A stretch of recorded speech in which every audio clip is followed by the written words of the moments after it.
Mga kababayan, may pasabog na naman. Sa gitna ng umiinit na usapan tungkol sa 2028 elections, may isang pahayag na talagang umani ng atensyon. Ayon sa ilang sources, meron na raw na recruit si VP Sara na magiging running mate sakaling tumakbo siya sa 2028. Pero hindi muna niya ilalantad at mas matindi pa rito, ang magiging papel daw ng kanyang vice president ay ang magpapanagot sa mga opisyal na sangkot umano sa malfeasance.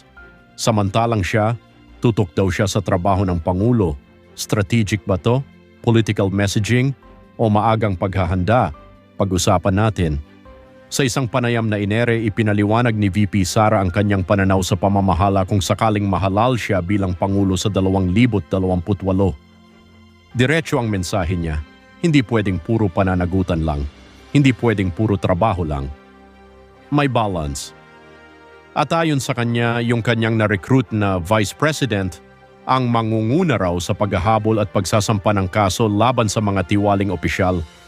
Pero hindi niya pinangalanan bilang protection daw. Ngayon, natural lang na may speculation.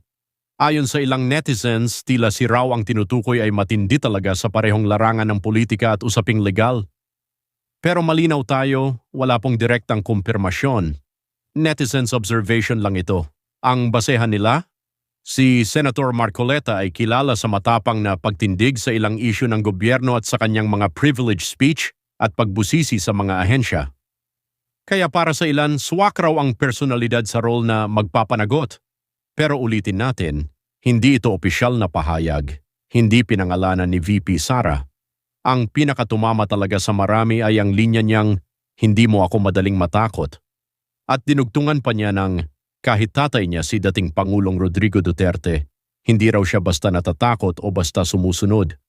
Malakas ang branding dito, ang ipinapakita niya, may sariling paninindigan. Kayang gumawa ng mahihirap na desisyon, hindi basta-basta napipressure. At sinabi pa niya, yun yung core competency ko, kaya kong gumawa ng mahihirap na bagay. Kung titignan mo, positioning na ito para sa pang-international level na leadership. Hindi lang Davao, hindi lang local governance, national framing na talaga. Kung susuriin natin ang political messaging, governance focus, siya ang tutok sa pagpapatupad ng programa. Accountability arm, running mate ang bahala sa paghahabol, parang may malinaw na division of labor. At kung totoo man na may na-recruit na siya nung nakaraang taon pa umano, ibig sabihin maaga ang pagpaplano. Hindi ito bigla ang desisyon, strategic ang galaw. Alam naman natin na 2028 will be highly competitive. Maraming pangalan ang posibleng lumutang, maraming alliances ang maaaring mabuo o mabuwag. Kaya ang ganitong statement ay nagpapakita ng kumpiyansa, nagpapakita ng paghahanda, at nagpapadala ng signal sa political circles. Hindi man niya tahasang sinabi na tatakbo siya, pero malinaw na pinag-iisipan at pinaghahandaan ang posibilidad. Tinawag din ang kanyang experience sa Davao City bilang posibleng edge. At ang sagot niya, ang edge raw niya ay kakayahang gumawa ng mahihirap na bagay. Hindi raw siya madaling matakot, hindi raw siya madaling mapasunod. Leadership identity ang binubuo niya rito. Mga kababayan, malinaw, may mensahe, may strategy, may positioning, may secret running mate raw, may division of roles, may branding na hindi natatakot. Ang tanong ngayon, political preparation na ba ito para sa 2028 o early signal pa lang? Kayo, ano sa tingin ninyo? Kung sakaling si Marcoleta nga raw ang tinutukoy, sa bagay ba ang tandem? Comment nyo sa baba. Like, share, subscribe. Ito ang Tinig ng Bayan. Balik laro na tayo. VP, alam mo naman kung sino yung mga posibleng makakaharap mo sa 2028. Yung mga nagawa mo sa Davao City, do you think yun yung edge mo para manalo sa 2028? Ang edge ko is yung kakayahan ko na gumawa ng mga mahirap na bagay. Yun yung core ko talaga. Core competency ko. Kasi, unang-una, hindi mo ako madaling matakot eh. Tatay ko nga, si President Duterte, pero hindi na natatakot sa kanya eh. Hindi mo ako madaling mapasunod. Hindi mo ako madalas sa tulad yan, magsasama kayong lahat dyan, tapos ako mag-isa dito. Hindi mo ako matatakot sa ganun eh. So yun talaga yung kapasidad ko, yung competency ko. Kaya ko gumawa ng mga mahirap na bagay. Tatayuan ko yung mga mahirap na bagay. Yung pag-ikot mo sa Pilipinas, you think kaya na ang buong Pilipinas ay maging katulad ng Davao City na disiplinado, involved yung mga tao sa governance? Yung pagbabago ng values ng mga tao, hindi siya magagawa kaagad. Kasi may problema din tayong mga Pilipino sa pag-uugali natin eh. Somehow, through the years, nawala yung values formation sa pagkabata hanggang sa sila ay nagiging adult. So hindi magagawa yon ng isang taon lang. Kailangan natin simulan ulit, turuan ng mga bata ng magandang asal. Noong nakaraang taon, nagtanong-tanong na rin ako sa mga experts, kumbaga sa iba't ibang sektor, sa iba't ibang industriya. Tinatanong ko sila, sitwasyon natin ngayon, nakikita nyo naman, sitwasyon natin ng bayan ngayon. Sabi ko, kaya ba natin baliktarin? Sabi nila, kaya yan, basta lang matapang yung mag-implement. At pangalawa, yung tightening of the belt ba, magtitipid talaga sa gastos. So yun yung naibigay na, kumbaga, quick assessment sa akin. Ngayon, issue yung korupsyon. Alam naman natin yan, kaliwat kanan ng korupsyon. Ano ang magiging solusyon ninyo kung sakaling kayo maging Pangulo sa issue ng korupsyon? Unang-una, ano talaga yan eh, yung kamay na bakal sa mga nasa ilalim, hindi mo palalampasin. Kumbaga, pag merong ginawa, alis kagad, palitan kagad. Hindi na yung pag-uusapan pa, itatago pa, hindi ganun. Diretso, one shot lang. Ikaw may ginawa na pangungurakot, malis ka na dyan. Ganon. Hindi siya dapat patawarin, hindi siya dapat pinapabayaan, at hindi siya dapat na hindi pinapansin. Na kumbaga parang wala lang. Dapat, pag merong nangyari, alis, palitan nyo yan. Punta na tayo dun sa mga reactions ng mga nasa social media.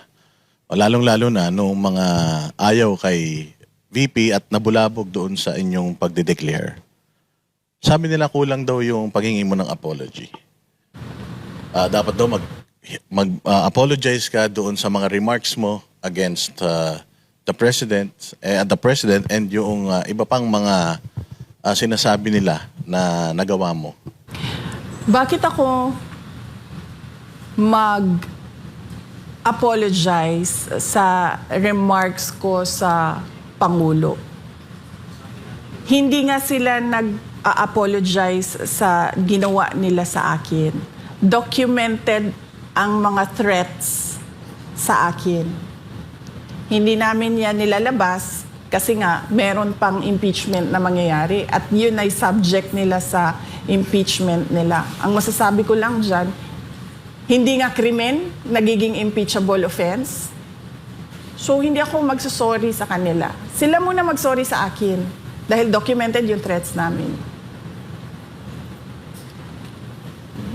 Meron pang isang congressman na hindi naman nanalo pero nakaupo ngayon ang nagsabi na hindi daw siya susuporta sa'yo. Ano mensahe mo sa kanya? Hindi ko rin naman siya sinuportahan nung siya ay tumakbo eh. So, it's a tie. It's a tie. Nauna na akong hindi sumuporta sa kanya. And yung sa sinasabi naman nila na personal interest lang daw yan. Ambition without accountability? Hindi ko maintindihan, ano ba sinasabi nila na walang accountability? May 4 sila na impeachment complaints, 'di ba? Araw-araw nila tinetreaten na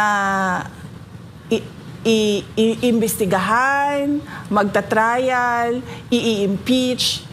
So hindi ko alam saan doon ang walang accountability. Nung meron namang nag-file ng impeachment complaint, ano ba sinabi namin? We are prepared to answer it during trial. Ma'am, nung aming pong itong vinlog, ang kadalasang comment ng tao, mag-ingat si VP. Kasi alam naman natin, ngayon na talaga nag-finalize na kayo ng decision nyo, sure, sa tingin ng mga Pilipino, sobrang laki ng chance yung manalo. So, dalawa lang yan. It's either i-impeach kayo para hindi na kayo makatakbo or may gawing masama sa inyo. Hindi po ba kayo natatakot na sa pagsalita nyong ito ay malalagay sa alanganin ng inyong buhay?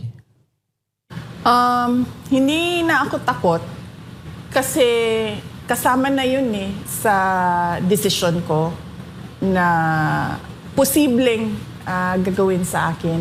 In fact, sinabi na nga sa akin noon na meron naman talagang plano na mga ganon. So, hindi na ako takot kasi ano na yun kumbaga kalakip na yun sa desisyon na ginawa ko. Hindi siya pwedeng mahiwalay doon sa desisyon ko So, hindi pwedeng nag-decide ako tatakbong president pero matatakot akong patayin ako. Hindi na. So, kinalimutan ko na yun. Wala na yan. Yung pagka panalo naman, Diyos na ang sasagot nun. Kasi nga sabi ng Diyos, diba? Magplano man ang tao, pero ako pa rin ang masusunod. So, nagplano ako, natatakbo akong Pangulo. Sinunod ko kung ano yung hinihingi ng taong bayan. Diyos na ang bahala kung ano yung mangyayari sa susunod. Ano ba, Banat? May bagay na maging VP, si VP. May bagay si Pastor. Maging VP. Actually. Pero, VP, hinga namin kayo ng mensahe para sa mga kababayan natin na nawawalan na ng pag-asa, saturated na, napapagod na political, tsaka pagod na rin sa mga nararanasang paghihirap dito sa ating bayang Pilipinas. Sa mga kababayan natin na dumadaan sa hirap, kung ano man yon, sa personal man, sa trabaho man, o yung hirap ninyo sa politika o sa mga dinadaanan ng bayan natin, magtiwala kayo sa Diyos. Lagi kayong magdasal na bigyan kayo ng lakas at ng kaalaman, strength and wisdom, at bigyan kayo ng grace na tanggapin kung ano yung nangyayari sa buhay ninyo. At pag merong nangyari na hindi maganda sa buhay ninyo, isipin nyo na lang na mas matindi yung nangyari.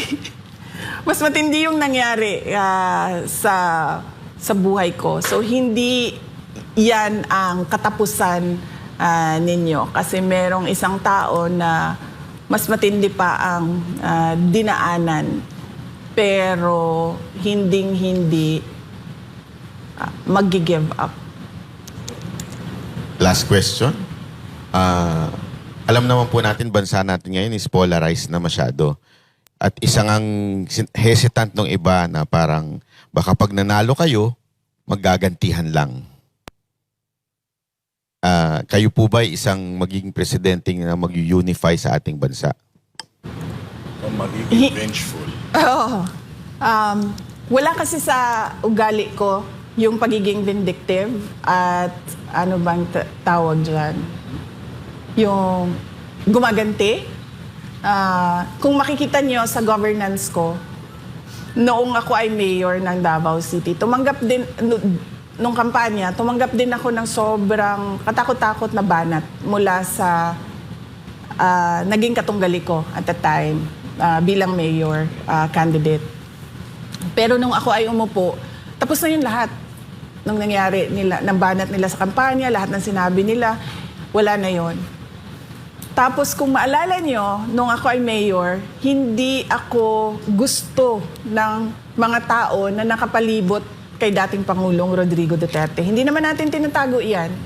'Di ba? Nahirapan nga ako magpa-approve ng city administrator ko noon kasi kinokontra talaga nila ako.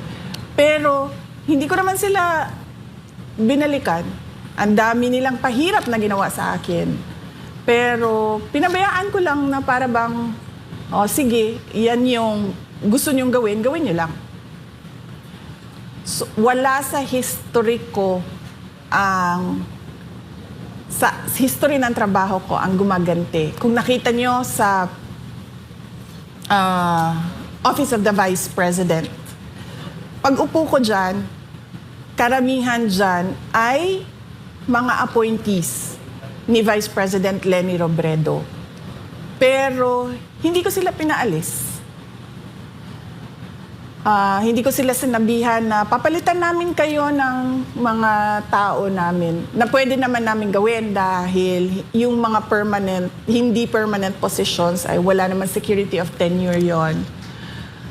So sinabi ko, pabayaan nyo sila. Kung gusto nilang tumuloy, welcome sila na magtrabaho sa Office of the Vice President. Kung ayaw na nila, dahil ayaw nila ako, then welcome din silang mag-resign. So wala kaming pinaalis dyan. Noong ako ay umupo, wala akong, hindi ko siniraan si dating Vice President Leni Robredo sa mga ginawa niya bilang Vice President. In fact, gusto nga sana namin yung mga legacy ng mga nakaraan ng mga Vice President ay malaman ng mga tao kung ano yung mga accomplishments nila at mga ginawa nila. Hindi ko, wala sa ugali ko yon sa pagtatrabaho. Pero ito lang ang sasabihin ko. Hindi pwede na walang managot. Yung nire-recruit ko na Vice President, siya ang magpapanagot sa mga gumawa ng mali sa bayan. Para ako, nakatutok ako sa trabaho ng presidente.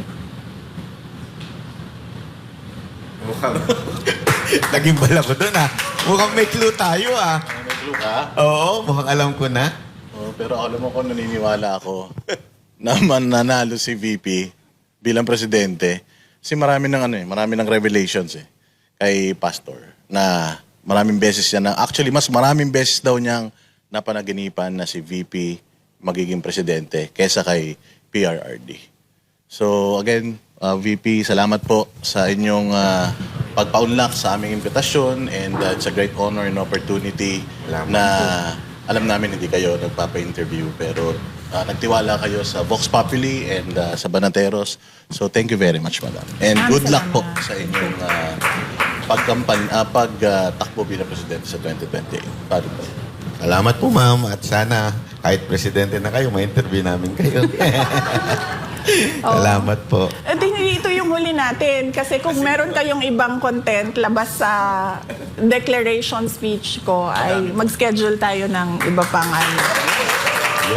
Salamat po. Yan ang pangakong matutupad. At dyan nagtatapos ang usapan natin ngayon. Kung may gusto kang idagdag o reaksyon, i-comment mo lang sa baba. Boses mo'y mahalaga. Huwag kalimutang i-like, share at subscribe para sama-sama nating palakasin ang tinig ng bayan. Hanggang sa susunod, tandaan, ang may alam, may laban! Awesome!